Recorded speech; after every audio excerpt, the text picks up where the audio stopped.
Good morning, baseball fans, and welcome back to Dan's Vintage Baseball PC. Don't be fooled by that fancy name. It's just me and some friends talking about baseball cards. And today's baseball cards will be the 1971 Topps complete set. I have it in a binder.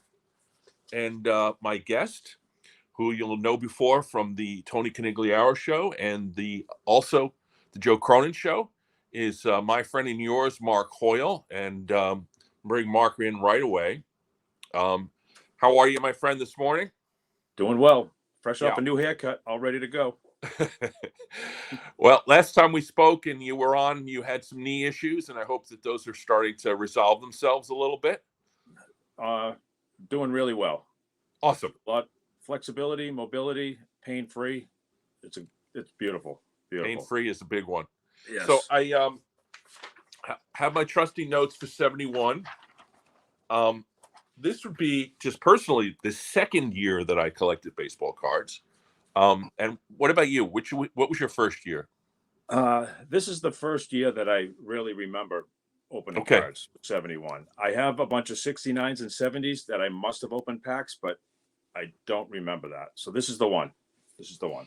Yeah, I went pretty heavy into 70 when I was a kid, and I was 7 years old. So that for me is what a baseball card is. Yes. And so when I opened the first pack of 71s, I remember looking at them and thinking to myself, "Oh, Jesus, what is this?" It's like this is also a baseball card, I guess. Yes. And so a couple of things about 71 that are different. One is obviously the black border, which is a big deal these days for condition issues. But which I think looks absolutely amazing. Yeah, it's a beautiful set. I agree. They chip, but my set was put together as an 8-year-old kid, and it looks like it because these are the original cards. Well, these are the originals. We'll see as we go through some of the slides that I have still some of my original cards on them. I was not as good as you, though, in terms of keeping my cards in like modern shape because as we'll see, I wrote on them, and some of them are pretty rough. There's a few with writing. Those are mine's not even in a binder right now. It's in a box. So there's a few with writing. Yeah. So the other thing about 71 is the I don't know if you can see it there. It's the lowercase. The name and the position are in lowercase letters, which I think the only one. My notes. I think the only one that Topps did that with prior to this was 1959. So that was kind of a unique thing.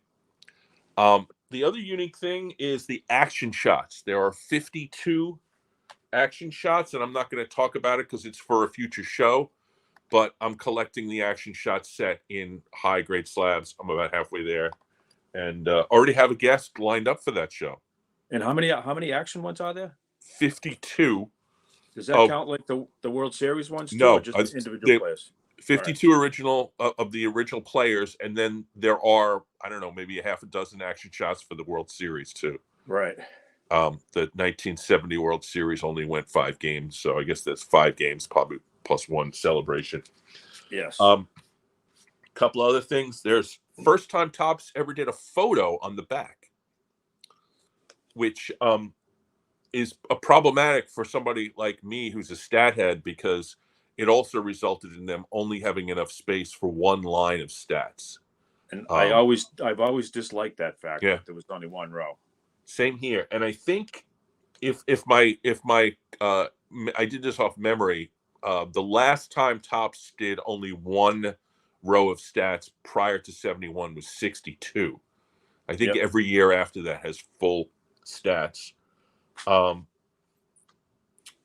There's 6 series in the set, including a very tough final 6th series, which is not the last year, but the second to last year that Topps would issue the entire set in series, where the last 2 years would be, the last 2 series or the last series would be issued late in the season so that it would be shorter printed. less distribution, and kids wouldn't collect it as much because they'd be into football by then, which was particularly bad in 66 and 67. A little bit in 70, but 71 and 72, the late series are tough. And that's it. They never did that again. No, I think 72 is a little tougher than 71, but they were still pretty scarce. Yeah. All right. So you sent me some photos. So let's pull up the old slideshow there. Now that, when I saw it, brought back some pretty nice memories. Why don't you tell us what we got here? That is a wax pack wrapper, and I believe that one is that's the O-Pee-Chee version. That's the O-Pee-Chee? Yep. Is it? I'm trying to look. The only way you can tell is it's on the copyright. That's it's it. It's in the copyright. Okay. And then, they have do they speak? Is there French on there? I can't tell. I can't read that now. Yeah. There is a little French. Yep. If you're old enough to collect in 71, you're old enough to not be able to see it. True. Yeah. So yeah, the wax packs. So this would be, I guess, the United States wax pack, which interestingly enough doesn't have a 10-cent sticker on it. No, I don't know why. I never even noticed that. Because when I saw the 10 cents, I remembered to myself, I know that in 1970, because I begged, borrowed, and I didn't steal, but I begged and borrowed, money from my older siblings and my parents and whoever else, grandparents, to get a little bit of change to go and buy baseball cards. And I remember it was 12 cents. Yeah. So I know they were 10. Yeah, these were 10. They says 10 cents in there, but it was definitely, I don't know, maybe the stores were upcharging or whatever. But I don't remember how much 71 was, whether it was 12 or not. But anyway, wax packs are cool. They have, if you go back to this one, you can actually see the folds in it. Right. And then, of course, the wax will end up on the cards, as will the gum. With my vintage sets, I always try to do one wrapper with each set. So yeah, to me, that's probably the way to go. I just haven't gotten the wherewithal to go and get them, but it's a good idea. So you sent me this, and I thought to myself, I've never seen these before. Yeah, I remember buying these. I didn't buy them often because I just thought 25 cents, that's a ton of money. I can get the other pack for 10, not realizing I would have got 5 extra cards for my money. But this box is the same as the 71. It looks identical. And you get 25 cards in it. And there was that's the only one I have left. I don't maybe these are regional, because you were a New England guy and I was a Long Island guy. So I know the 70 set had these, but they were like a light green color. And I don't have one of those boxes, but this is the 71. And so this would have been now these I remember. This would have been what you walked into the store, and this would be open, because where the players are, there's a flap that opens up, and the packs would be sitting there. Yep. I don't know how many packs now that's just 10 cents on it. So yeah, I think we got 24 in there, maybe. Yeah. 36. I picked this box up about 5 years ago. They've gone skyrocketed at this point. Yeah. I do have another separate cutout of the Yaz that I found at a show one time. That's in my Yaz binder, but I try to collect any box that has Yaz on it, which he was on 3 that I know of. Right. So I've added those. Yeah. Well, this is the picture from that they also used for his 70 card. It would have been nicer for Topps to give you a unique picture here. Yeah, they didn't want to do that. Yeah, I think that bench is unique. I'm not sure. The Gibson, I think we spoke, might be from also used in his Super. Yeah, I think it looks familiar to me, but could be slightly different. And so I know what you paid for this. We're not a money channel. But I can tell you that at a show, I believe it was Hofstra, maybe 3-4 years ago, there was a dealer who had a lot of a lot of wax, a lot of vintage wax, and he had one of these. And I asked him how much, because he didn't have a price on it. He told me $300. Yeah. I was like, I don't know. I mean, that's a really cool item, and I would love to have it in my collection. And since I had at that point the complete 71 set in a binder, it would have been a nice little addition to my set. But $300 to me didn't seem worth it. So that's a little steep. Yeah. Yeah. So I passed on it, but I'm glad you have one, Mark, because it is a cool item. Definitely cool item. So that's how they were distributed. I actually they might have done wax packs in 71. I know they did in 72 because I literally remember buying them, but not wax packs, cello packs. Yeah. Like the singular cello packs, and then the 3 like on a rack, what they call the rack pack. I did see some cellos last night when I was poking around, but I never saw them in person. Yeah, I don't remember them, but no. I was a singular pack guy back then because I was 8 years old. When you're a little kid, a dime just seems so much different than a quarter. So I brought up, I think I did 5 binder pages, but we should also we decided to pull out some singular cards too. So let's go through maybe a binder page or 2 and then go to the singles and go back and forth. Yeah. So I just pulled up pages that I thought were interesting. This is not an open page. This is one singular page and then another singular page later in the set. But I'm looking up here, and people always thought that Brooks Robinson card was not a cool. I think that's such a cool card. The Brooks card, the upper right of the left binder page. It's card number 300. It's not a short print, but I had a little bit of an issue finding it. Mine looks like it got run over by a truck. My Brooks. I've had a few that were that way. This is the binder copy. I also have a slab, but I'm not going to show slabs today. Yeah. And then there's Earl Wilson, who, of course, we had spoken about, if you recall, in the Joe Cronin episode, because Earl Wilson was one of the first African Americans signed by the Red Sox in the late 50s, and he spent some time in the minors. And then he ended up getting a ring as one of the aces on the Tiger staff. Tigers, yeah. He would have helped the 67 Sox if they didn't get rid of him. Yeah. And then there's Phil Gagliano, who also, besides looking exactly like Chris Walken, the actor, in that photo, that was what struck me when I was flipping through the binder. I said, wait, is that Chris Walken or is that Phil Gagliano? Yeah. I actually have that card signed by Phil Gagliano. He came to my first Little League banquet, and I still have the card. Nice. Yeah. That's a vintage auto. Yes. And then Lindy McDaniel, who I know you pulled out. So let's go to the pullout now, since you brought it. And of course, Reggie Smith. The 70 set just looks so much different when you pulled an in-action shot. It just looks so much nicer.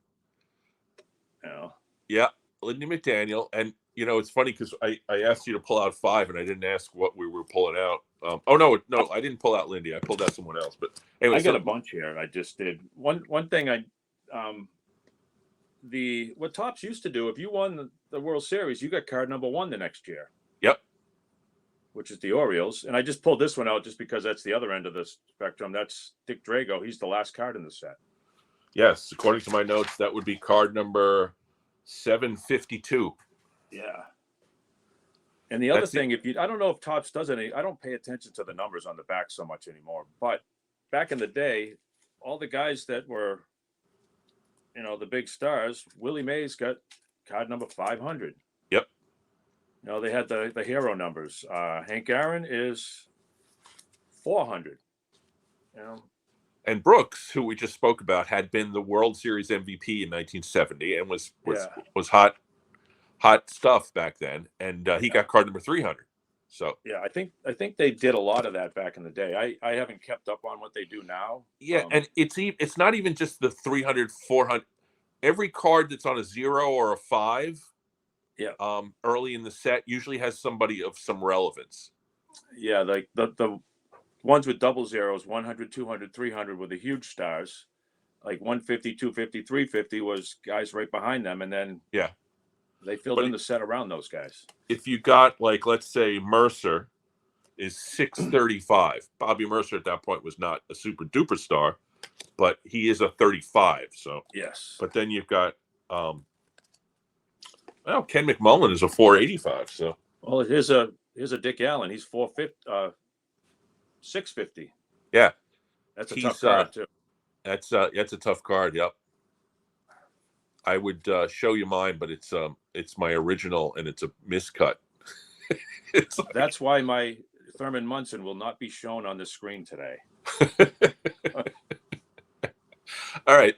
So Lindy McDaniel, we just let's go back to Lindy McDaniel because I know our mutual friend Mark Hoyle did your Mark Hoyle. Mark Armour. Mark Armour did a piece about the action shots on right after Lynn McDaniel passed away, which would have been a couple of years ago, right. And dated specifically to a game that he was at, which was Bat Day in 1970. Bat Day, he found maybe 5 or 6 cards from the set that were taking at that day, and some of them you could see the bats in the crowd. Yeah, and he knows he was there that day, so it's pretty cool. He wrote a whole a SABR piece on that. It is so a SABR piece. Cool. So we have the second binder page has, of course, Ted.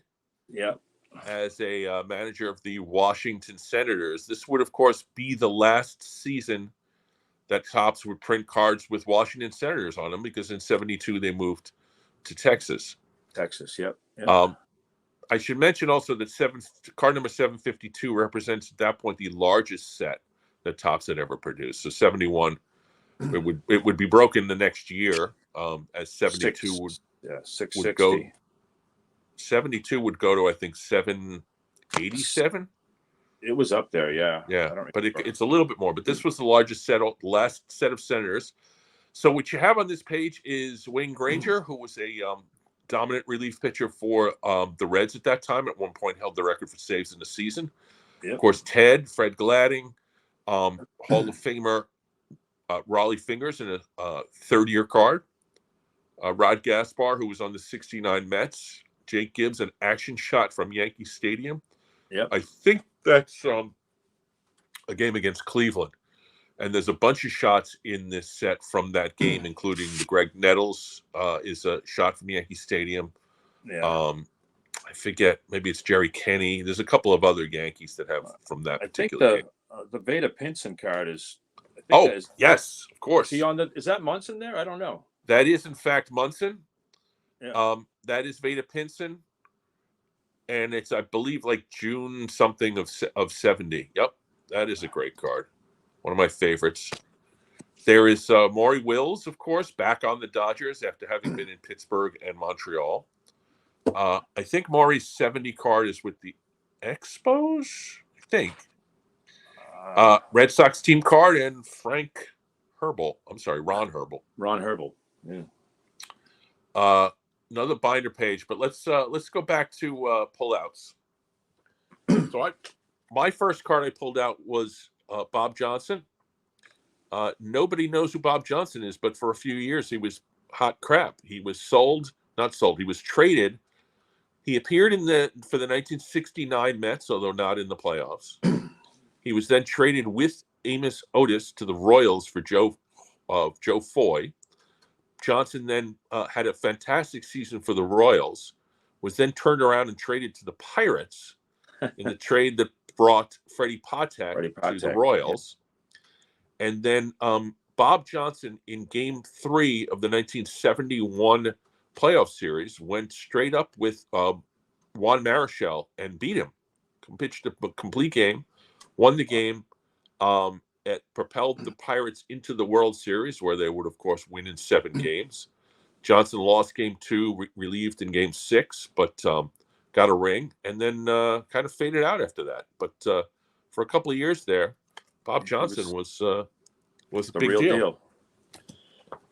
Who else did you pull out? Well, I pulled out this card. There's 3 guys on here, all with the last name of Reynolds, which, as a little kid, I thought that was really cool. It's pretty cool now, but it's also a high number. It is. It's a 660. Yeah, it's up there. When I was finishing the last few cards of this set, I believe I ended up having to pay up for that on eBay. It's Archie, Bob, and Ken Reynolds. It's really not really. It's a high number, so you pay a premium, but it's not like other rookie cards. There's no superstars on here, but Yeah, just a unique little card. It's a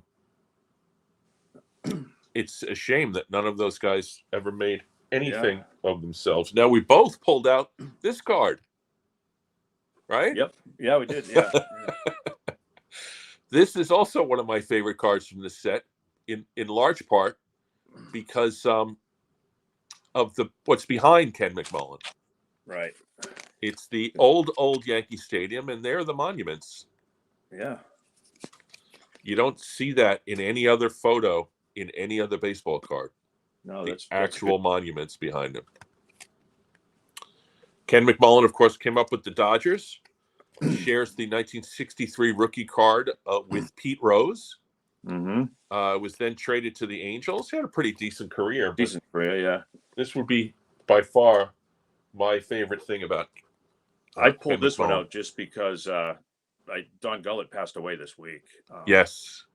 So when I was flipping through, I found it. Nothing special about the card, but just. Although I'm pretty sure that's his rookie card because he's not in 70. Yeah, it might be. Yeah, it is. But this is the one I really pulled out. That's another similar to the McMullen.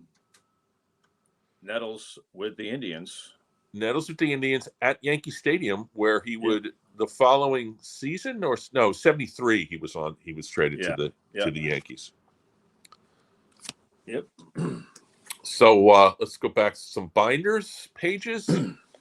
Now, if you could see in the bottom left, the Greg Luzinski rookie card is my original card, and I know that because next to Scott Reed's head is the letter D, written by an 8-year-old me to identify which were my cards versus all my neighborhood friends and their cards. So I do have a couple of cards with Billy written on them. My best friend next door was named Billy. And so I ended up with some of Billy's, and I hope Billy ended up with some of my D cards. Well, maybe it was a good trade. We have Bert Campaneris, who in 1971 was on the A's, who made the first of their 5 consecutive AL West titles. Yep. Milt Pappas, who, of course, was infamously traded for Frank Robinson. Mike McCormick, playing out the end of his career with the Yankees after having won a Cy Young with the Giants in 1967. Yep. The great Danny Murtaugh, who would win his second World Series title in that season, 1971. Wilbur Wood, who in 1971, based on advanced stats, had one of the best seasons of a pitcher ever. He has like an 11.7 WAR for that season. He had 2 years where he had double-digit WAR in a row, I believe. Yeah. The much-traveled Jose Cardinal, Gary Sutherland, and Skip Lockwood, as our friend Tim Jenkins would say, pilot sighting. There's 2 Massachusetts guys on that page, Lockwood and Wilbur Wood. Oh, right. That's right. Wilbur Wood actually was originally signed by the Red Sox. And Jose Cardinal is a guy I use often in my Immaculate Grid because he played. Oh, yeah. I know Cardinal played for the Cubs and the Angels and the Mets and I don't know, probably Indians. He played all over the place. Indians, all over the place. Yeah. And then on the right, we have another great page. This might be the best page in the entire binder. Has, of course, the final card of the great Ernie Banks in the upper right. That is his last Topps card as an active player. World Series champion Mickey Stanley in the middle there, 1968 World Series. The great John Blue Moon Odom in a great card with the Yankee Stadium backdrop behind him. Another New Englander there, Ray Jarvis. Yeah. Who pitched for the Red Sox for several years and then was traded in the Tony Conigliaro trade. He was, yeah. That is an original card of mine, the Cleon Jones there, great Met. Wally Bunker, who won a game in the 1966 World Series and then blew out his arm. And now the bottom row. So, yeah. We've got a Bill Buckner rookie card, which I believe is not his rookie. I think he's in the 70 set as a rookie Yep. also. Yep. Buckner, of course, a great hitter who compiled almost 3,000 hits, but is sadly known for one play, primarily. His book ended by because Torres gave up Bucky Dent's home run. So yep, Mike Torres, who pitched the last out of the 1977 World Series as a member of the Yankees, signed with the hated Red Sox as a free agent the next year, and then pitched the infamous Bucky Dent game. Yeah. And then, of course, Yaz. Now, what's great about this Yaz photo is he looks so good in this photo. It's like a real sort of classic Yaz portrait where he's looking off into the distance, and there's the Yankee Stadium behind him. So yeah, that's one of my favorite Yaz cards. Oh yeah, I can see why. It's also this is, I believe, the 5th series. And yeah, he was up there. Yeah. Based on the printing, Yaz is not a short print, but he has fewer cards because he was not double printed or something. I forget. I was reading something about this. He's a little tougher to find. Yeah. It's a little harder to find Yaz in that set, but that's a pretty good one. I know that's not an original because you can see the conditions pretty good on that. The cool thing about Mickey Stanley, who was on that page, he's an outfielder, but when he got his ring with the Tigers, he played shortstop. That's right. And he had never played there before. Because the shortstop was Ray Euler, who had a batting average in the 100s. Yeah, pretty bad. Yeah. So who else? Pull me out some more cards here. Well, I pulled this one up because I could never quite figure out what was going on here. It's like Brooks Robinson is playing at the beach someplace. I always call this the desert. Brooks Robinson in a desert.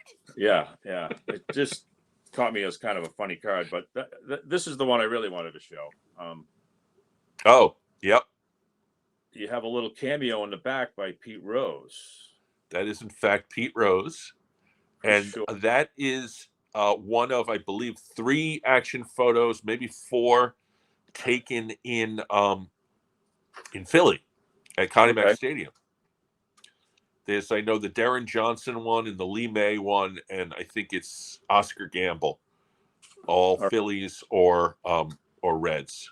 Yeah, I almost pulled the Gamble card out, but I didn't pull that one out.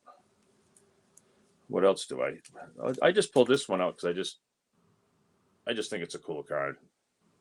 The Vita Blue.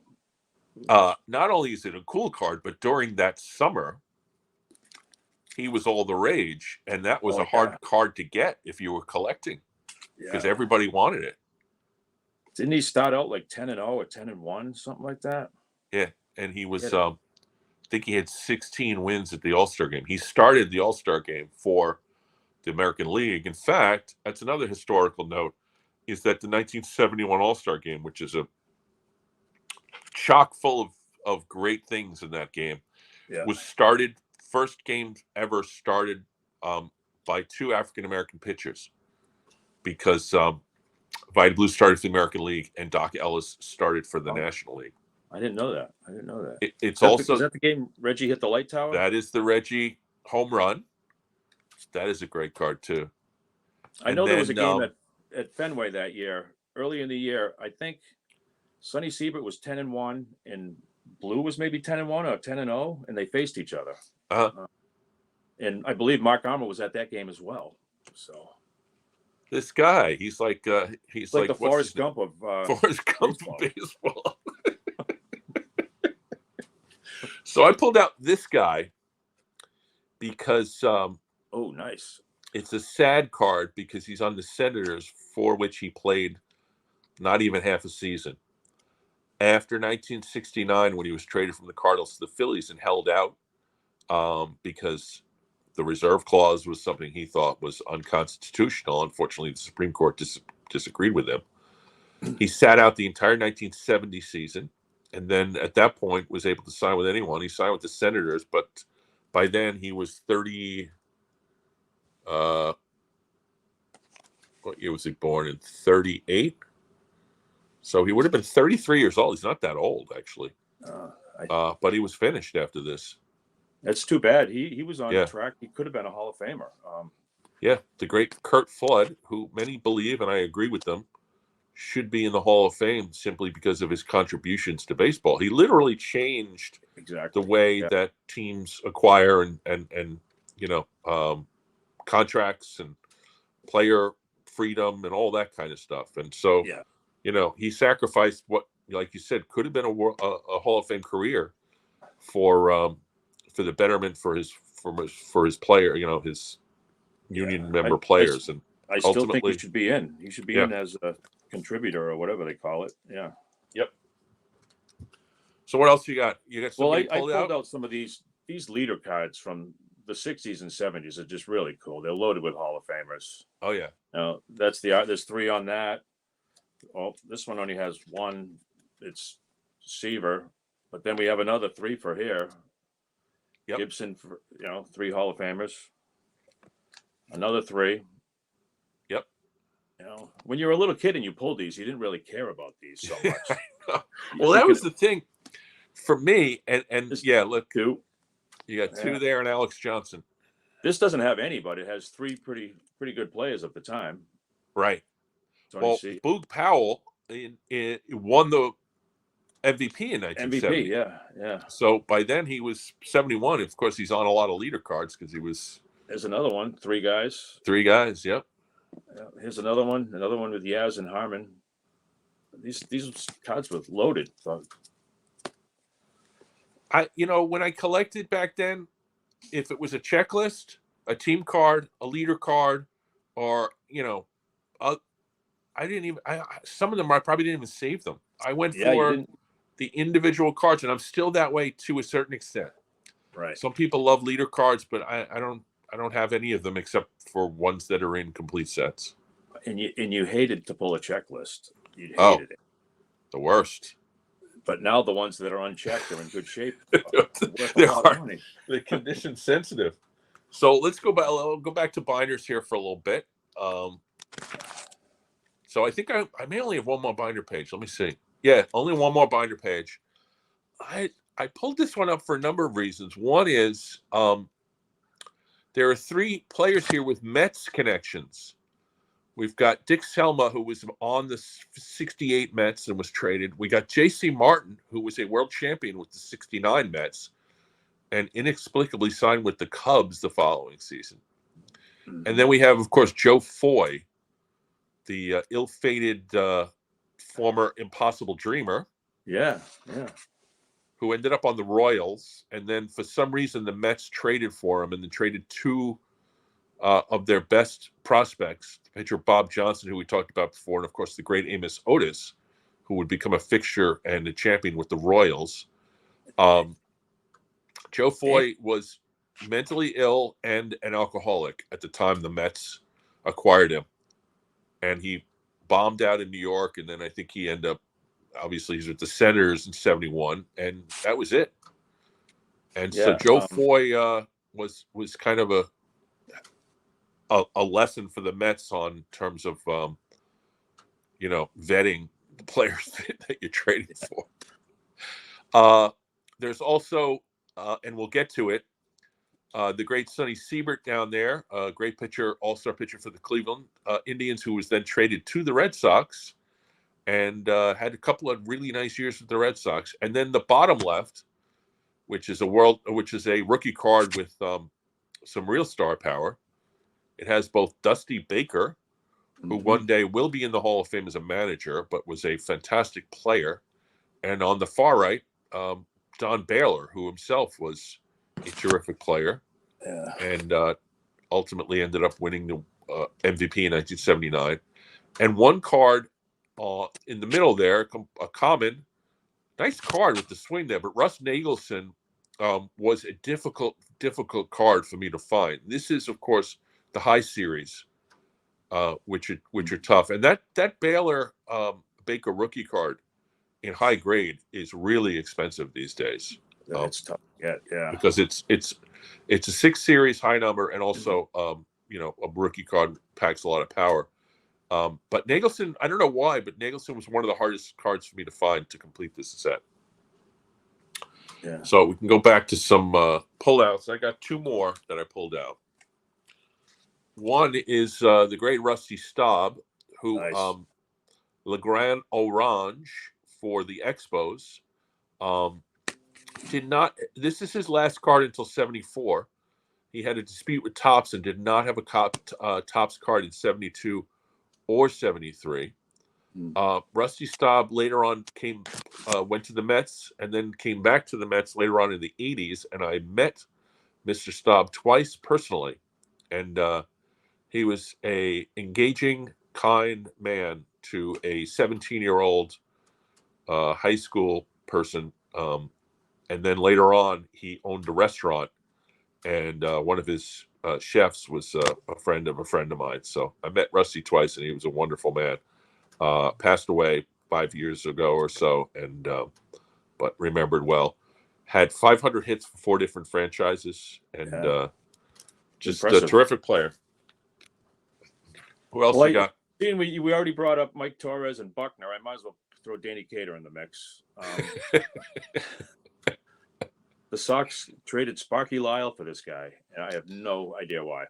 Well, he had a couple solid years, but he had a 300 hit season, not 300 hit, but 300 batting average season for the Yankees, and I believe it was 70.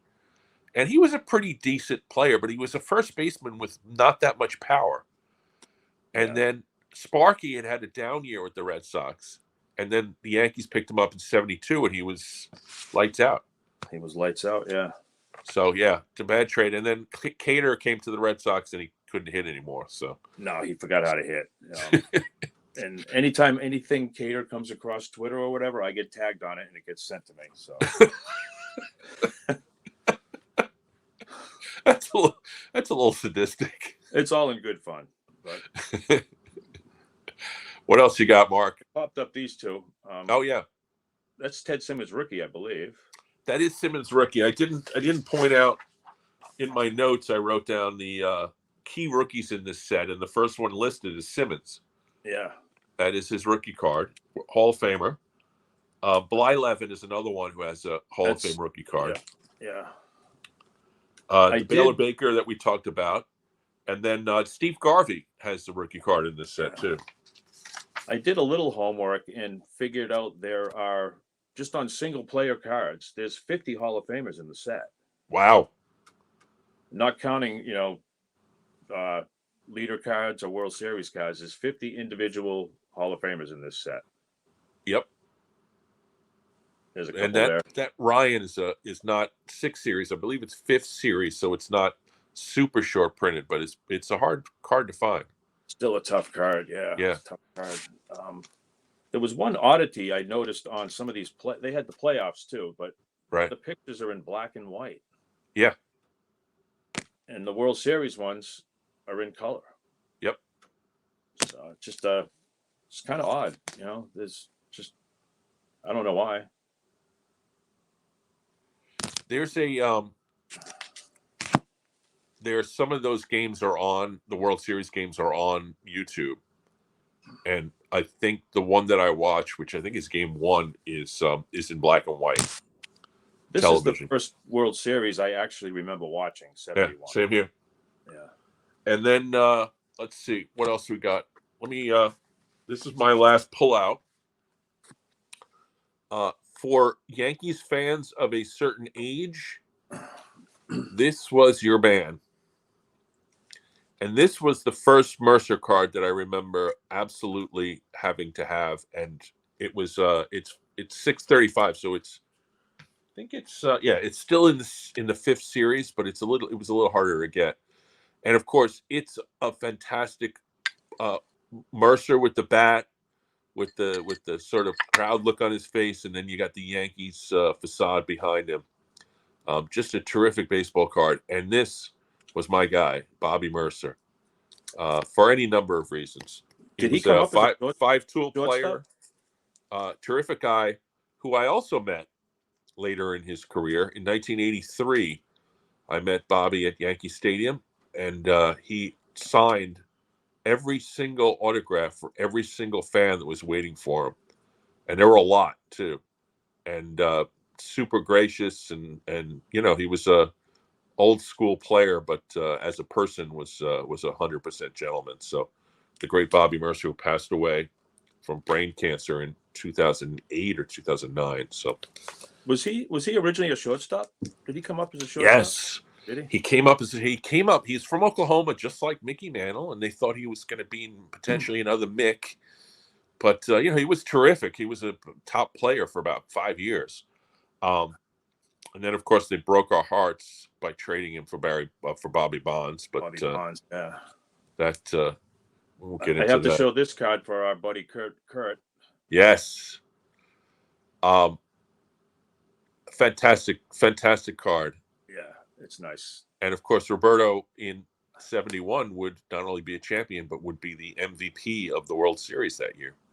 Yeah. A well-deserved MVP, by the way. Oh, yeah, yeah. What else? Who else we got?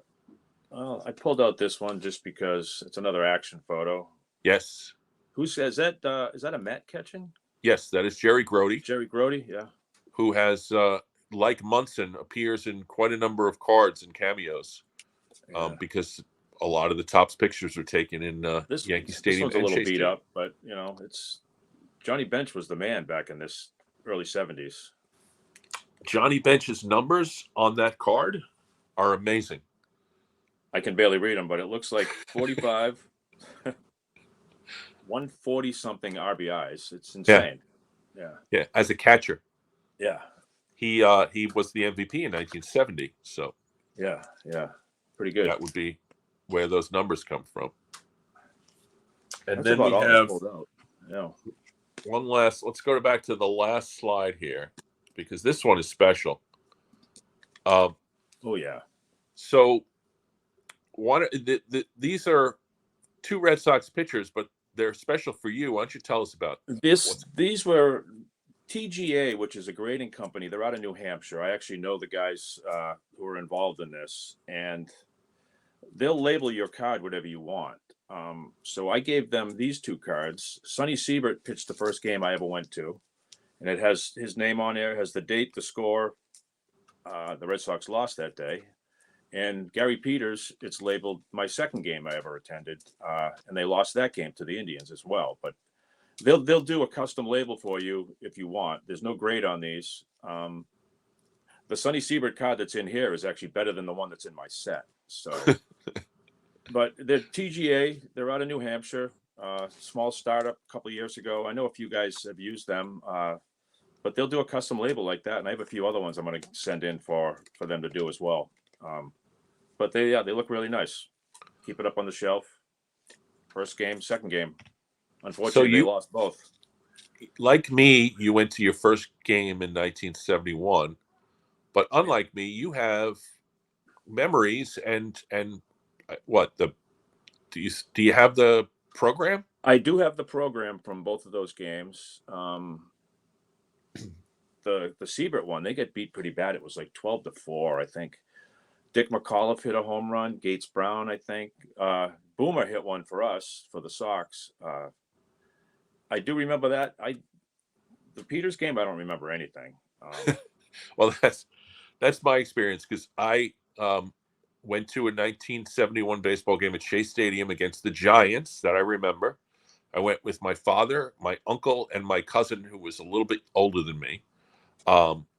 Both my father and my uncle are no longer with us, so I can't ask them when the game was. And I haven't seen my cousin in probably 15 years. So Right. I checked. I went through Baseball Reference. I remember it was a night game. And I think that it was probably in August. So it's one of a few different games that could be in August where the Giants came in. But I can't say for sure. But I know that Willie Mays was there, because everybody pointed out that Willie Mays was on the field. So it was definitely the Giants. So that would be the end of our slides. Yeah, the other thing we didn't mention, I believe, and I don't know which series these came in, but the coins were issued that year too. Inside of the wax pack, I believe. Yeah, I don't know what Depending upon series though. when you collected it, you would get the scratch off came, Yep. and then the coins. There's actually a checklist for the coins in the set. That's right. That's right. That's one of the cards in the set. And a couple other things. They did the scratch offs, the coins. They did supers that year, and they did a separate issue of tattoos, which we didn't go into the other stuff. But yeah, that was the heyday of Topps Yeah, they did. inserts They did. and test issues and stuff like My that. show last week was the 64 Topps Giants, and it was in that time frame, like mid 60s into 70s, where they did all these different experimental They did a ton things. of them. Yeah, they're pretty unique. So this is the binder. I have Doc Ellis on the end there. That's an extra Doc Ellis because he was a low number, and I have about 8 of them, I think. Yeah. So I just put one in there, and then you have different pages from the binder, and that's how I keep my 1971 set. Mine is in a box. I had it in a binder with all the old pages, so I pulled all that stuff out, and I just haven't re-cataloged everything yet. So I noticed you have your cards in there by numerical sequence. Yes. I always did my sets, and I still do by team. By team, yeah. Well, that means you can get all the Red Sox together. Yeah. And I always go back, if like this stuff here, back when we watched, it was only 4 divisions. So yeah. And I always put them in order of division: American League first, National League, and the Yankees always went last in the American League East. But Sox. Yeah, down below over here, I have binders for. There are 6. This would be 7 different binders, and every single one of them are in numerical order. That's just me. Yeah. But it's funny because I have my other sports, my hockey sets and basketball, they're in numerical, but baseball I always did by team. I don't know why. And then this is the stack of there's the Munson. Yeah, that's going to be a good show when you show off all those. Yeah. Well, I'm about halfway there. This is Oscar Gamble, who we talked about, but I said I wasn't going to show any slabs today, so I lied. Yeah. So that's 71. Yeah. It's a great year for collecting. One of my favorite sets, and that's why I built it. Also, not only the the fact that it's a wonderful design and action shots, and even the even the pose shots are good. Yeah. And there's very few really bad cards in this set. But also, obviously, it's a childhood memory, which is what most baseball cards are, honestly. But there's historical, as you mentioned, there's 50 Hall of Famers in it. The 1971 All-Star Game is historical as having the most Hall of Famers in an All-Star game. Every home run that was hit in that game, there were 5 of them were hit by Hall of Famers. Every run. That game's on YouTube. You can go watch it. Yep. I believe. Yep. Yeah. The every run scored in that game was scored as a result of a home run and by a Hall of Famer. I think the score. I think there's 8 runs scored in that game, like 5-3 maybe. Yeah. And every run, scored a run in that game. Aparicio. Home runs are hit by Reggie, obviously. I think Killebrew, Clemente, Aaron, and Bench. I think those are the 5 home runs. And it was won by the American League, who had been losing All-Star games regularly at that point. Yeah. And then proceeded to lose a bunch of All-Star games after that. So another 17 or 18 in a row. I forgot. Mark, thanks for getting up early and chatting with me again. This is your 3rd appearance on number 3. Number 3. Yes, and certainly not the last. No, we'll figure something out. Yeah, we'll figure another one to come in for. But I'm really happy that you came on because authentic collector of the set at that age is special, and the 2 of us both having those great memories is wonderful to have a show about. So thanks again. Good. Next week, I'm not sure who I'm going to have on next week. I'm working on some stuff. I'm going to go to the Philly show on Saturday, so I can't record until Sunday, and it may just be me. I don't know. But anyway, viewers, thank you for tuning in again, and we will see you back next weekend.